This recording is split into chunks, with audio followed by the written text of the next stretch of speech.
Hey there, and welcome back to the Virtual Cafe for another coffee convo about business finances. I'm your host, Kerry Zarb, and I am joined by Kim White. We invite you to join us at our table with your favourite brew. Let's pull up our chairs and get into today's episode. Come on, let's go. It's coffee time. Good morning, Princess Kim. Good morning, Kerry. How are you? I'm doing great. How are you going? You got your coffee? I've got some strong coffee this morning. Perfect. Love it, love it, love it. This morning we will be having a chat about finances, of course, simple or overwhelming. Ooh, Kim, I love it. Thank you so much. And I'm excited for this conversation because, well, it's kind of like the seesaw at the playground or the pendulum. It can swing either way, right? Yes, ma'am. All right, so which one do we want to tackle first, Kim? Do we want to talk simple or do we want to talk overwhelming? Considering you're only just consuming some coffee, maybe we should start with the simple first. What do you think? I always am going to choose simple, Kerry. Always. Well, and that's well, you're coming hot out of the gate here, Princess, I've got to say, considering you're only just consuming that coffee. I think we all want to opt for simple. Like, really, why would we want anything else, if it can be overwhelming? However, I've been hanging out with you a little bit too long, Kim, and I'm starting to discover, even within myself, that I think sometimes we do accidentally, not intentionally, we don't do it on purpose, but I think sometimes we can make things overwhelming when they don't need to be. So, Kim, I know you've got a little bit of a soapbox moment kind of tucked up your sleeve there. Do you want to talk about that super quick, or is it too early? Kerry, it's never too early to pull out that soapbox. I will say that. Love it. I think for me, and I'll just make a princess confession this morning, early this morning, by the way, that I tend to, just as a human, choose overwhelming, or I have gotten addicted to hard. I think those are some of the things that happen, and I see that happen around me, that we skip the simple, we skip the things that are actually not overwhelming, and we make them overwhelming. So I'm just putting my little transparent self up on that soapbox of, I can do that to myself. And Kim, I'm with you, and you've actually bared witness to this, because I think we love to actually, move towards the overwhelm. As an entrepreneur, there's something about it that runs in our veins. Maybe it's similar to the coffee and the caffeine, I'm not sure, but we just have this tendency to switch and look at the complicated. And I don't know, do you think it might be a little bit of that entrepreneurial blood that likes a good challenge, Kim? Is that what triggers this? Kerry, I wonder sometimes if that's the case. It's kind of like our Monday rooms where we talk about setting fires in our business. It makes me wonder sometimes if we're not, inflicting more on us than than other things are. Yeah, I wonder that too, Kim. And I just, I don't think, again, it's not intentional. We don't necessarily want it. If someone gave us the choice, here, pick, door number 1, which is simple, and door number 2, which is, overwhelming and complicated, we'd all say, if we were faced with that question, we want door number 1. We want the simple, 100%. But we gravitate to the overwhelming. We gravitate to the complicated, probably because, we like to be challenged, and we don't like to be overwhelmed. We like to be challenged. And sometimes, again, without intention, we make it complicated. And I can't explain it, Kim. I really can't explain it. Kim, do you need another coffee? I do, Kerry. Okay, why don't we just take a quick break, rest our voices, grab that other cup, and we'll be right back. See you in a minute. Do you find your finances confusing or overwhelming? Well, guess what? You're not alone. I'm Kerry Zarb and I am your financial designer. It's time to take away those sleepless nights, all the stress and pressure we feel from those flippin' digits. Finances can be hard. This is why your seat at my virtual cafe is reserved in the Biz Beans Club. Our gatherings are held on the third Monday of each month at 6 p.m. Central Time, and I'd love you to join us to ask questions, gain access to resources so that you can get in control of your business finances. This is where coffee meets money. Are you ready? What are you waiting for? It's time for you to be in the driver's seat of your finances.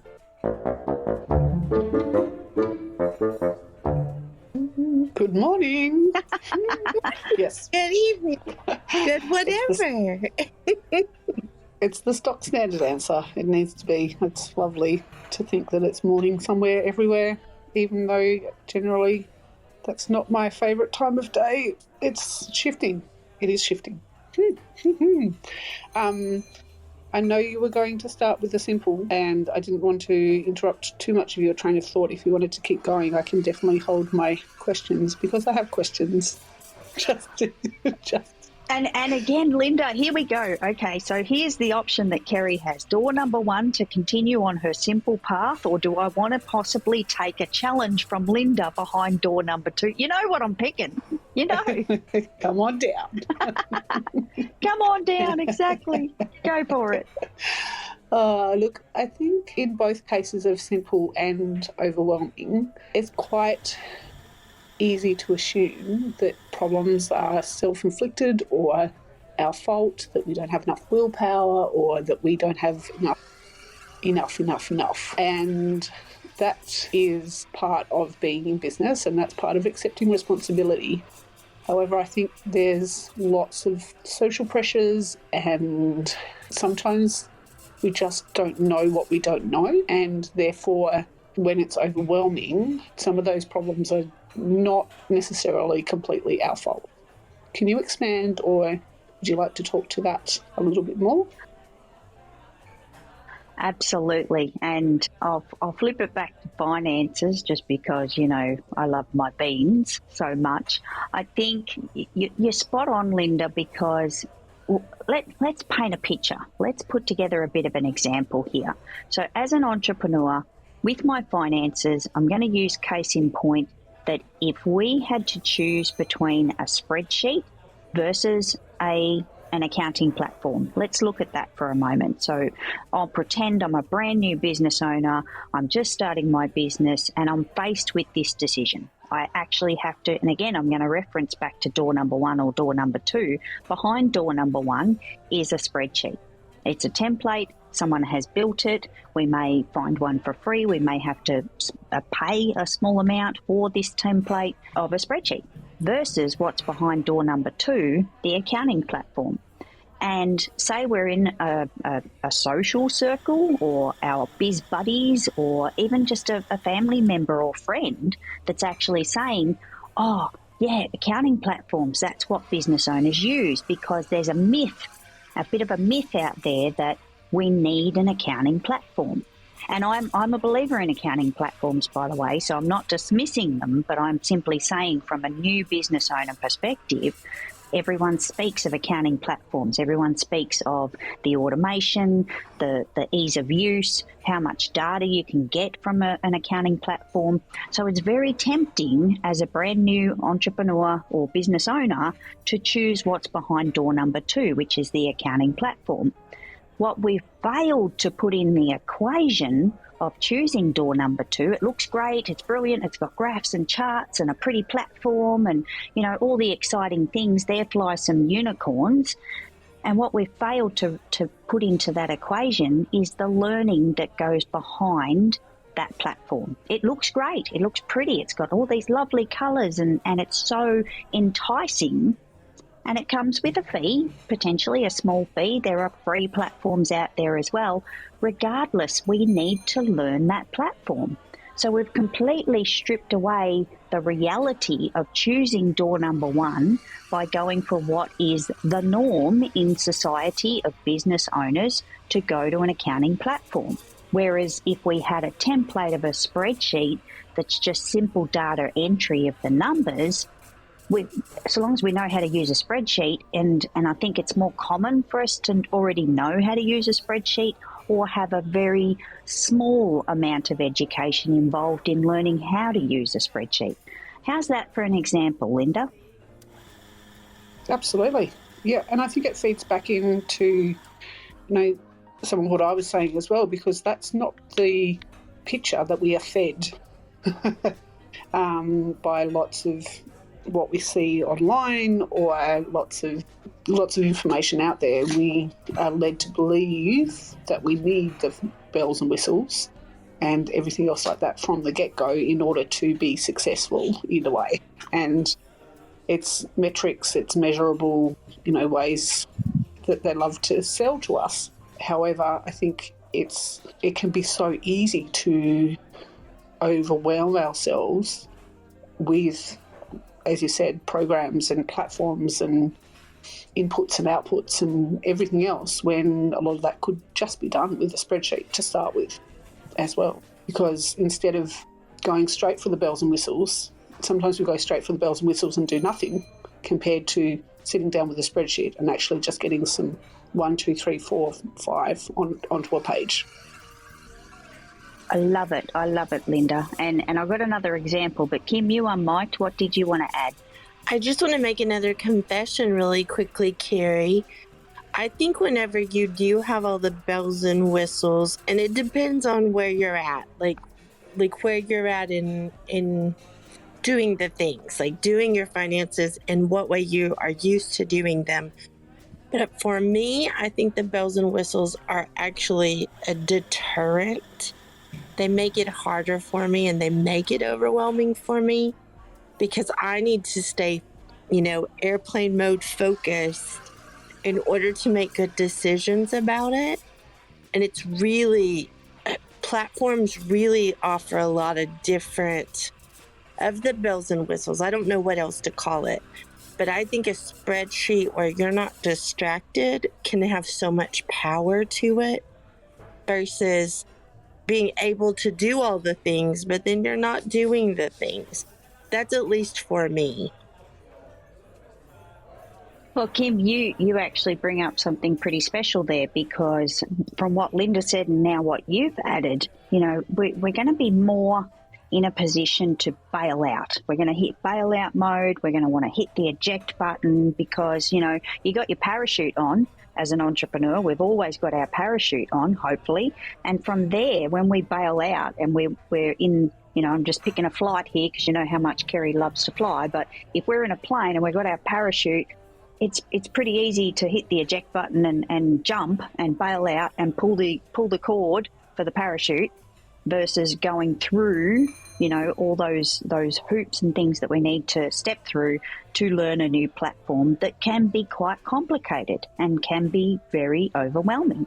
So I think the other example I wanted to give on this, and Kim, you'll really like this example, is something that I looked at just a matter of years ago, was a full CRM system for my business. I was tempted by this wonderful unicorn that came flying past my desk of a full CRM system to track all the ins and outs of every client. And now, having moved over from WordPress to Kajabi, I've actually got somewhat of a simplified version of a CRM within Kajabi and my website and my marketing tools all in the one place that's been very user-friendly and very easy to learn. So how do you like that one, Kim? Oh, I love that. I was just awkward clapping, Kerry, but I love that. I thought you would. I thought that might hit a note and assist with your coffee consumption this morning, because that's exactly how I feel. There are some same kind of equation. For me, Kajabi is, and I know it's not in reality's sake, but Kajabi has, for me, become the spreadsheet version of door number one, the simple, versus door number 2 of an accounting platform in the same mindset of a huge CRM system. Because I think, to me, and to a lot of people, accounting platforms can be as ugly and overwhelming as some of those, CRM systems that are out there and available. I love it, Kerry. I love that analogy. I thought you would. So let's talk about, I think we're just going to keep intertwining this conversation between the simple and overwhelming. I don't know if this is something we can easily divide. With one comes the other, door one, door two, we're going to keep having those options. So Linda, was there something else that you wanted to add to the conversation at this point? Let's just swing towards the simple train for a second. And I know you have lots of tools already out there, but as far as breaking it down into fairly simple steps, so that we can make it simpler, because I think a lot of the time the overwhelming is when it becomes a huge long list or something that's just way too big. As far as breaking it down, I know you have chatted to this before. However, from your current place of momentum, what are the little bitty steps that we can take to make it simple? Oh, I love it, Linda. Thank you. Thank you for reining me in and trying to stay focused on the simple, because this is my favourite part. This really is, how do we strip it down? Let's forget the 2 doors for the moment. Let's forget, the complicated methods. How do we keep it simple? And when we're talking about finances, if you need to record keep your finances, the first question you need to ask yourself, so you've already started looking at the finances, we've skipped the first part, we're comfortable enough to know, yes, I've got numbers and I need to keep records. So how can I keep records simply is the question.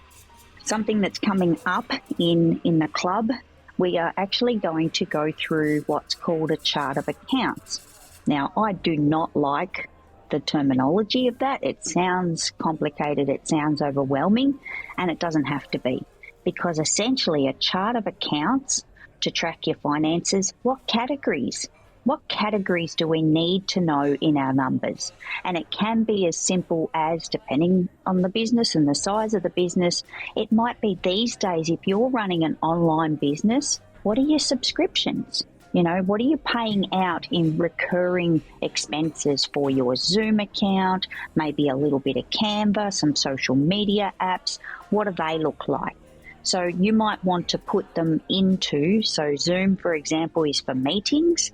You might have social media expenses such as Canva, maybe a scheduling platform, so they can go into your marketing or advertising. So do you see what I mean? Like, we've got to break down those categories. What do we want out of the information? What do we want to see? You might just say, you know what, I've got Zoom, I've got Canva, I've got Buffer, I've got Adobe. I just want to know what my subscriptions are. So that's your category, subscriptions. Simple as that. If you want to know the social media versus the business tools, the operating tools, you may have your subscriptions will consist of social media and business tools. It could be that simple. We can make it as complicated as we want. We can certainly, break it all down into the fine-tuned pieces, depending on how much we want to get out of it. We have the choice. We have the choice now to make it simple or make it a little bit more complicated to give us the right data. It depends on where we're at and what we want to know. And you know what? Sometimes we just need to stick to the basics when we start and then drill down later on. We can expand our chart of accounts or those categories of expenses. We can expand that later. We don't have to do it from the get-go. We can actually, start super simple, couple of line items, know those numbers, data entry those things on a spreadsheet or in a book with a pen and paper, and we can, drill down further later as the business grows and we want to have more information. How does that sound, Linda? Absolutely. Yep, love the clarity. I'm just here, just giving you a little poke and prod along the way. That's all. Love a good poke and prod, Linda. Thank you. I appreciate it, and certainly giving Kim the opportunity to consume more coffee, strong coffee at this hour. And Kim, I am going to flip over to you and see if you wanted to add anything there. Well, I will tell you, I just checked the chat, which you should be proud of because I don't do very well at this. But we do have Pedro with us. And he asked, when should someone hire a bookkeeper to assist with tracking finances? And good morning, Pedro. Good morning, Pedro. Thank you for joining us, mate. You're up nice and early as well. What is it with these early birds? Woo. Linda, you and I are in trouble. We do not get up at this crazy... Well, sorry, we do sometimes. Linda, you do. I know you do. Pedro, that's a really good question. And to answer it simply, two options. When you feel you need the help, essentially, perhaps it's part of your, it fits into your budget. And again, we're not going to the overwhelm here because bookkeepers are not expensive. Let me say that. They are, again, it's that myth that we have that we're going to outsource and, I can't outsource anything because I can't afford it. So we need to really get our information on those costs before we make that decision. So if you're not doing your finances and you know you should be, you probably need help, and I'm not saying you can't do it yourself. I'm all for everybody DIYing their finances. I want people to do that, but sometimes it just doesn't fit. Sometimes it just doesn't work, whether it's our life, our schedule, or our complete, utter when it comes to the finances. That's a real thing as well. So if you are noticing that your finances are behind and it's becoming detrimental to your business, it is a really good consideration to outsource it. Make some calls, find out some prices, connect with people that come recommended. Highly recommend that one. And look at that option. Another thing is if you're getting busy in your business, if your business is, starting to grow and needs that level of assistance, we reach this point in the business, we can't do it alone forever in a growing business. So we may reach that point where we go, okay, and I've actually seen this happen, particularly this time of year. In November, people start to make plans for the new year, the whole New Year's resolution.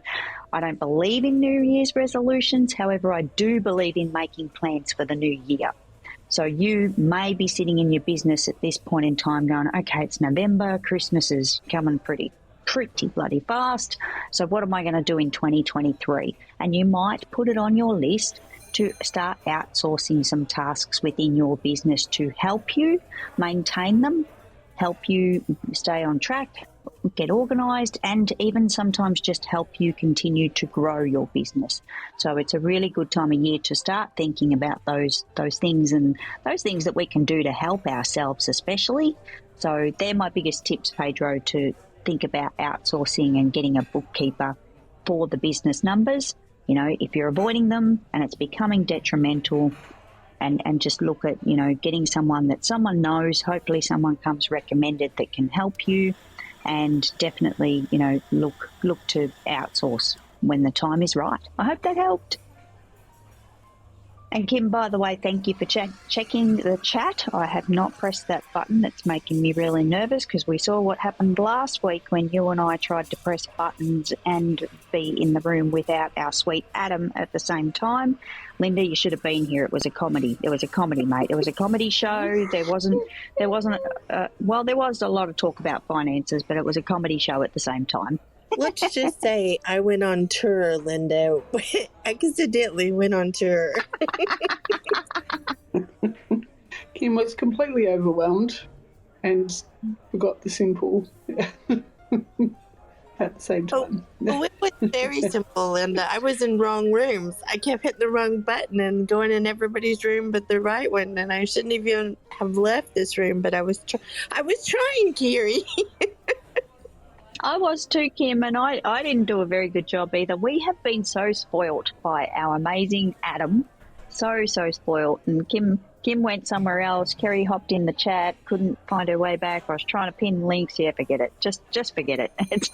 Don't even try. Yeah. So another question your way for discussion. Yeah.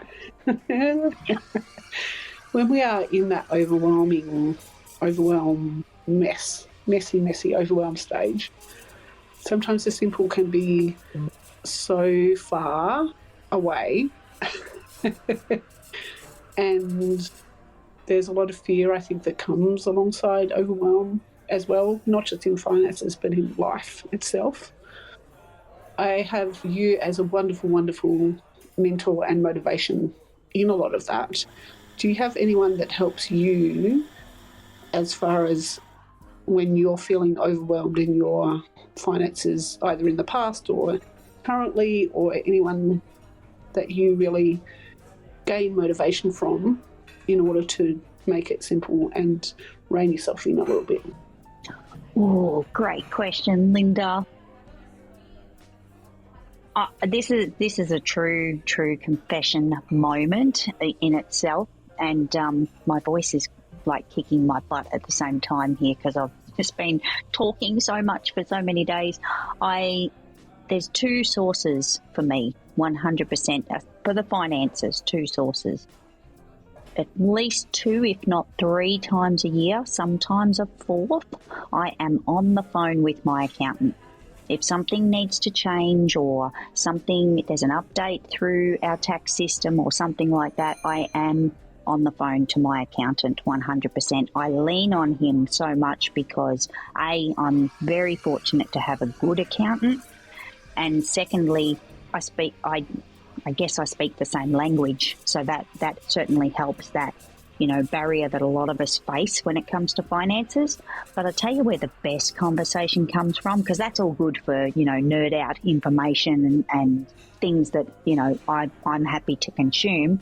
But the best finance information, and when I say information, conversation and brainstorming and, nutting out little problems or hiccups or hurdles, troubleshooting, all that kind of stuff.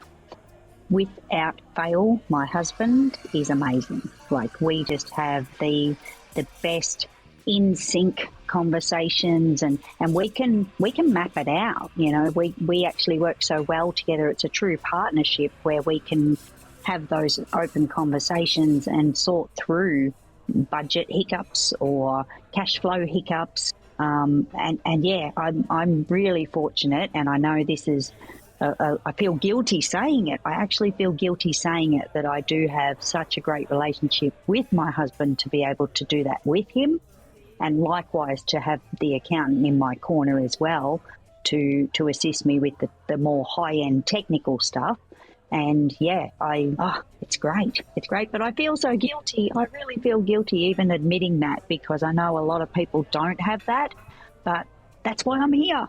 That's why I'm here, and that's why I want to help people, because I know that people don't have that, and they can have that if they have the right people that they can spend some time with and hang out with, because, that old, we're the average of the five people, I'm such a believer in that it is true. It is actually true, and I've bared witness to that with my movements over the last 30 plus years of who I interact with. And it's made such a significant difference in my life that that's what I want for others. So I feel guilty, but at the same time, I'm here. I'm putting my hand out, physically putting my hand out to reach people, to help them if they're stuck and feeling overwhelmed. And you do so well. Aww. Yeah, so well. And I'm grateful and appreciative of that every day. Yeah, it's not even a midnight room. Oh gosh, what are we doing? Oh, Linda, I think it's been one of those weeks, months, years. It's just rolling, like it's all becoming such a blur. Like this week here in Australia, and Linda, I don't think you had it, but we had it here in Victoria. We had Tuesday, which was just yesterday. See, I'm speaking of it like it was last week. We had yesterday as a public holiday, and I chose to continue to work, not as hardcore as I normally would, but I chose to do some client work as well as some of my own things, because there's some kind of bliss about a public holiday and actually working.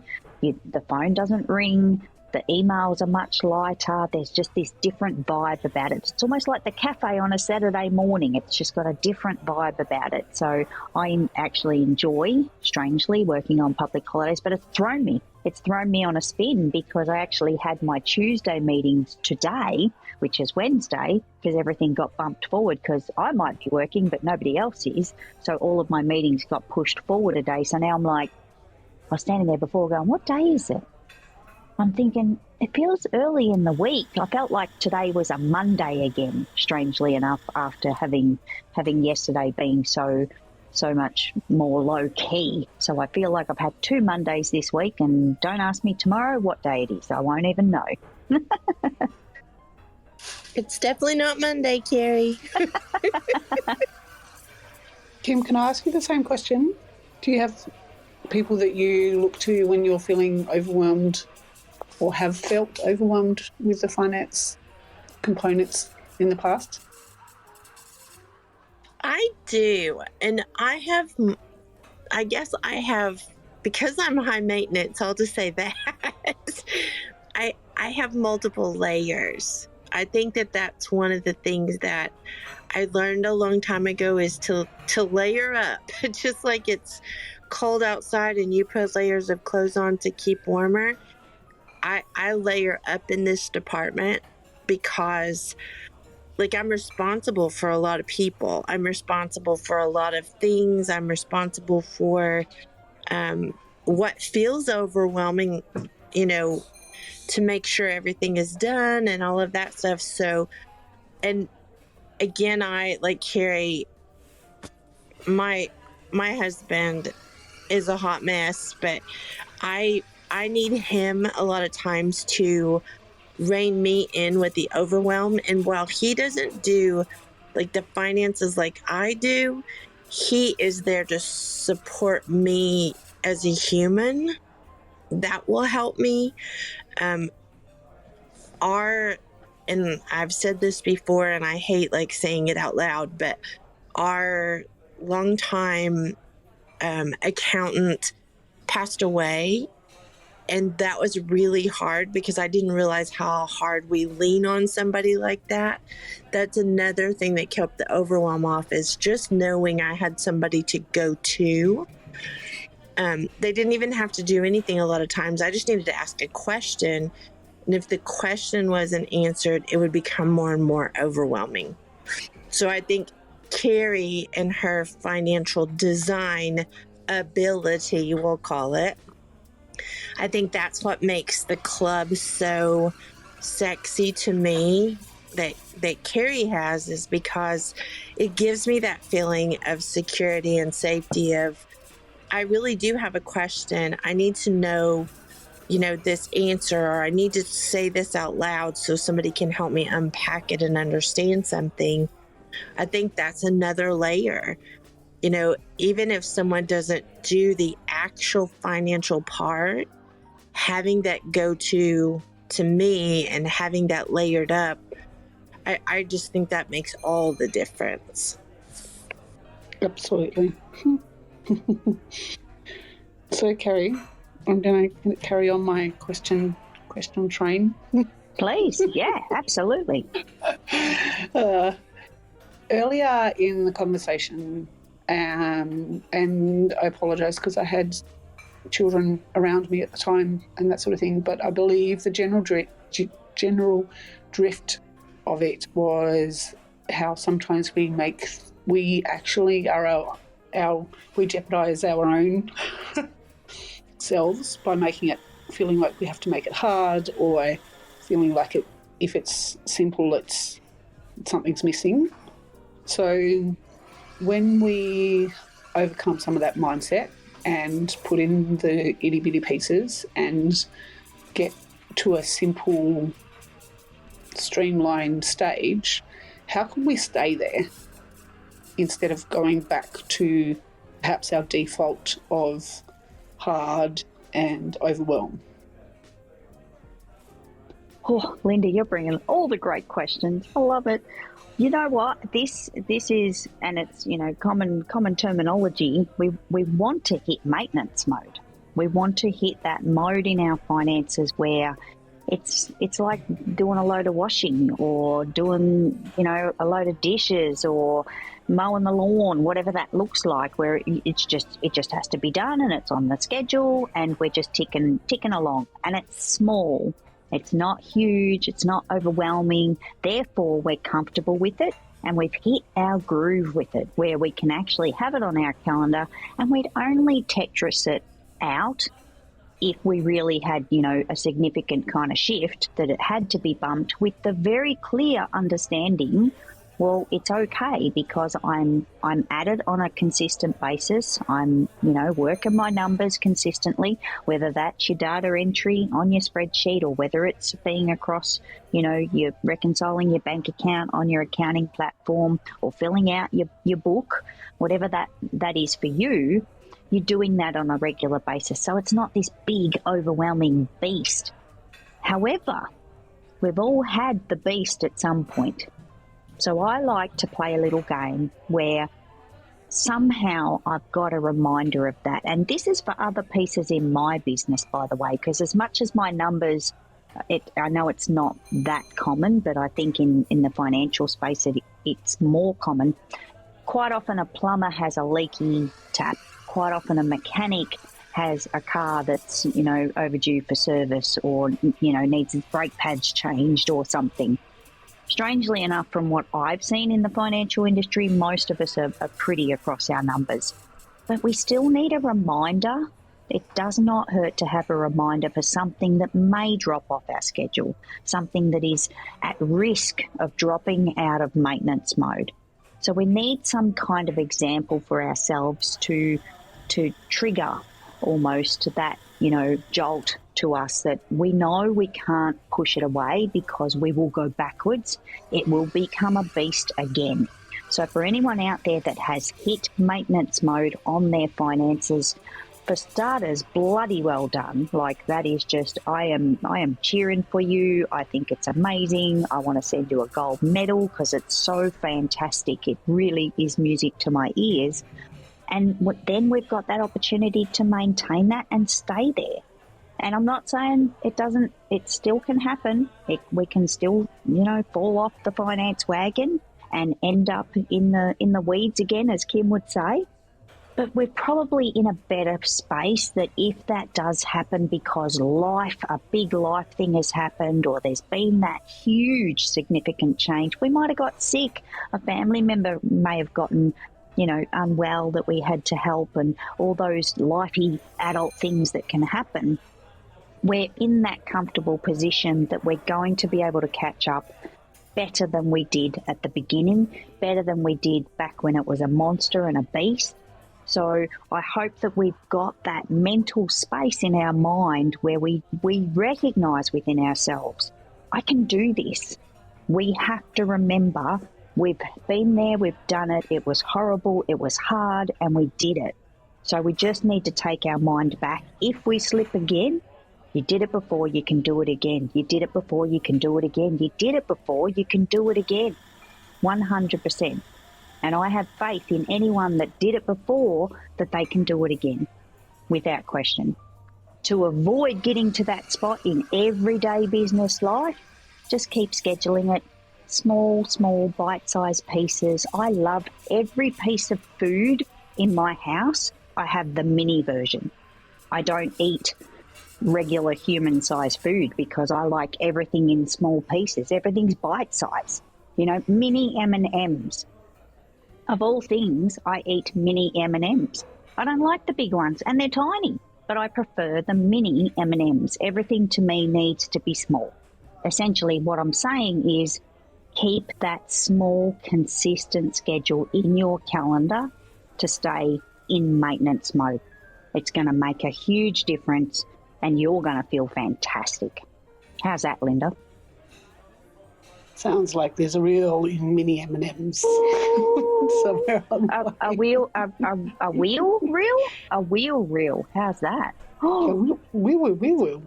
A wheel reel with the spinny wheel. Oh my God! Love it. Thank you. Kim, I'm dying to know how you feel about mini things. Oh my goodness, I'm ridiculous, Kerry. I like many things too. I like many, M-I-N-I, and I like M-A-N-Y, many. Many minis? Exactly, Kerry. Yeah, exactly. Oh, I'm ridiculous, guys. You just have to ask my husband. He, he bought me these sausage rolls. We always end up talking about food. Linda, it's you every single time, the food. But I have to bring it up that he bought me. I love sausage rolls. Kim, do you guys have sausage rolls? We do. We have them. Go ahead, Kerry. No, you go. I'm excited. Sorry. It's been 1,033 days since we've had like real sausage. I'm just going to say that. Mm-hmm. So, but yes, we have those here. Well, I am a sausage roll junkie from so many years gone by, like, back in the day of the 4 and 20 sausage roll with the line of sauce across the top. Well, I don't know what happened, but those things aren't as good anymore. Like, we buy them in the groceries from the freezer. They're not the same as what I remember getting on Smoko back in the day, when we went on a morning tea break or headed down to the milk bar or whatever. They're just not quite the same. So my husband found a brand called, I think it's, quote me, I think it's Herbert Adams. And they're a gourmet sausage roll, but they're mini. They're these cute, tiny little sausage rolls that are 2 bite size. They're not 1 bite size, and they are to die for. In the air fryer are the best thing ever. And yeah, I'm just completely addicted. And yeah, I don't even know what, because I had them for dinner. That's with some other salads and bits and pieces. But oh man, they were so good, and they just But again, they're mini. Everything's mini. I can't help it. I think when it's smaller, it tastes better. Like, it's like a concentrate type of thing in the small package of this, awesome piece of food has got this beautiful concentrate of food being much smaller. So that's why I talk about bite size for the finances, because I believe in that wholeheartedly as well. I think it is better in tiny bite sized pieces, just like the food. So, Kerry, let me ask you a question since you've brought this amazing part to the conversation. Would you be able to give an example of what would be a mini M-I-N-I? Would you be able to give an example of how we can have bite-sized pieces of our finances and where to get started?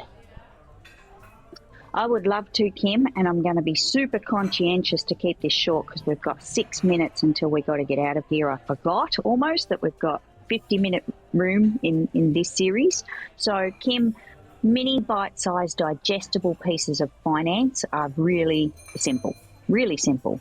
Instead of loading your calendar up once a month with an hour or 2 hours or whatever's required in your business, and I'm gonna push on this, and I'm gonna get pushback on this, I should say. Do it weekly. Do 10 minutes, do 15 minutes a week. If your finances take, an hour a month, do 15 minutes a week. If you are in the zone of doing an hour a month and it's working for you and you are consistent and everything's ticking along without fail, don't change a thing. But if you're struggling and it's not quite working, bring it back. Bring it back just a touch. Do it every second week for half an hour. If you are avoiding that 1 hour per month, or you bump it, or you push it away, or something else comes up that's more important, break it down. But the other thing is, be really careful what day you do your finances. What day, what time, and how much. That's the recipe. You need to come up with your own recipe that works for you, because I do not want to do finances on a Friday night. I don't want to do finances particularly on a Saturday or Sunday night. The weekend, I tend to do them Sunday morning to get them done because it's part of my schedule, it's part of my routine. I'm comfortable with that for my own business finances. But most people want their weekends off. So don't schedule the finances for the weekend. But don't put it late at night. If you've had a big day in your business, don't put it late at night in your calendar, because I guarantee you, if you do happen to get it done, you're going to hate it. And that's not where your mind needs to be with the finances. And I don't expect everyone to love their finances, but if you're making it uncomfortable and you're making it where, crap, it's Tuesday night, I've had a huge day, but I've got to do my finances, like the whole mindset shift turns you off. So put it somewhere on your calendar where, I get to do my finances. Okay, well, if I do my finances and I spend the next 15 minutes on my finances, then I get to go and do this. Pain and reward, because by doing the finances, you need to, it has to be done, turn it into a positive. Yes, it's a pain, but then you get a reward. So it's just a mindset shift, Kim, that I really believe in for those that struggle. And I use that in other pieces of my business, not the finances, but the other pieces that I don't enjoy so much, and it works like a treat. So, Kim, we got 3 minutes left. How did I go? You did great, Kerry, and I cannot believe we have done another room, I should say. I can't believe the time flies so quick. It does every single time, and it's because we hang out with really cool people, let me say that. And Linda's been with us, and, that's what happens. That's what happens when cool people come together. You have fun, you talk about some hard things, but I think you enjoy it. You just can't help. I gravitate to this stuff, you know me. So, Linda, I would love some quick final thoughts from you, my friend, if you can. Sorry, just had a little one trying to say goodnight. Thank you so much, Kerry. I'm glad that I set the reminder in my calendar this week so that I could join you on the earlier time slot. And yeah, love heading towards the simple. And thank you for helping me with my overwhelm. Love it. Thank you, Linda. Princess Kim, quick final thoughts, please. But I think you did amazing as usual, Kerry. I think you are always spot on with finances, and thank you for taking the overwhelm out and helping make things simple. I love it. I love it. Thank you, Kim and Linda. It has been another awesome conversation about the hard stuff, which I always enjoy because it doesn't have to be hard. We can make things hard in our mind, and we can certainly, not back ourselves to be able to understand some of these things. And I'm here to help. That's just the final thing that I wanted to say. So if anyone catching this replay needs some assistance, just send me a message. Just reach out. We can have a conversation. We can make those finances simple. It does not have to be overwhelming. And I just enjoy every piece of finances way too much, clearly, way too much. But thank you, Kim and Linda, for being in this conversation. I appreciate you guys. And with that, thank you so much. Have a great day. Thanks for joining us in the Virtual Cafe. You can follow the show to be notified of future episodes, and if you're enjoying this podcast, we encourage you to leave a rating or personal review. Until next time, happy biz beans to you.